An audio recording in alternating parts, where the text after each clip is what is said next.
खुद कैसे इजाजत में चली गई? यही बात समझ लीजिए कि जो मैंने शुरू में कही कि अल्लाह के डिजाइन्स किए होते हैं जिंदगियां हम लोगों की। तो ये ऐसा ही अपॉर्चुनिटी जब मुझे ऑफर हुई तो मैं अपनी अम्मी घर में, मैं सबसे छोटी अच्छा। अपने घर में थी। तो मेरे से जैसे सब बहन भाई बड़ा लाड और मेरे साथ बड़ी मोहब्बत, अम्मी डैडी जान की भी। तो मैंने उनसे कहा ना कि अम्मी मैं इस तरह आना चाहती हूँ इस काम में। तो उन्होंने बहुत ही परेशानी का इजहार किया।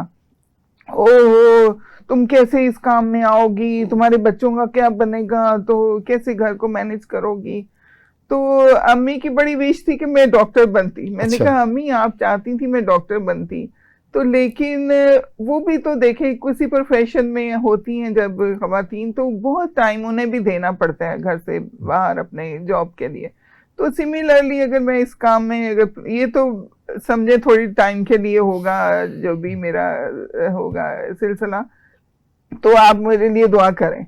तो फिर उन्होंने मुझे कंसेंट किया कि ओके ठीक है, अल्लाह तुम्हें कामयाबी दे। तो फिर उसके बाद क्योंकि मैं अगर इंस्पायर्ड थी, शाहिद साहब का क्या रवैया था? इंस्पायर्ड में थी तो सिर्फ शाहिद साहब की सियासत से ही हुई थी। अच्छा। क्योंकि यानी इन्होंने इनकरेज किया, ऑफ कोर्स, वरना हमारे जो मर्द हजरात है ना वो तो नहीं बादशाह साहब ये इनकी वजह से ही तो मुझे ये अपॉर्चुनिटी मिल गई थी ना। क्योंकि मेरे वालिद साहब मेरे गुरु जो थे घर में ही मौजूद थे। तो ये शाहिद साहब की मैं बात, बल्कि मेरे वालिद साहब ज्यादा सपोर्ट करते थे। इससे भी बड़ी बात है क्योंकि मेरे फादर इन लॉ, उनका भी मैं जिक्र किए बगैर नहीं रह सकती मेरे करियर में। उन्होंने मुझे इतना इनकरेज किया और उन्होंने खुले दिल से बेतहाशा उन्होंने कहा कि तुम बड़ा इंटरेस्ट लेना, मुझे फोन कोई बात कहनी पूछनी कि आज क्या बना तुम्हारा, कैसा है।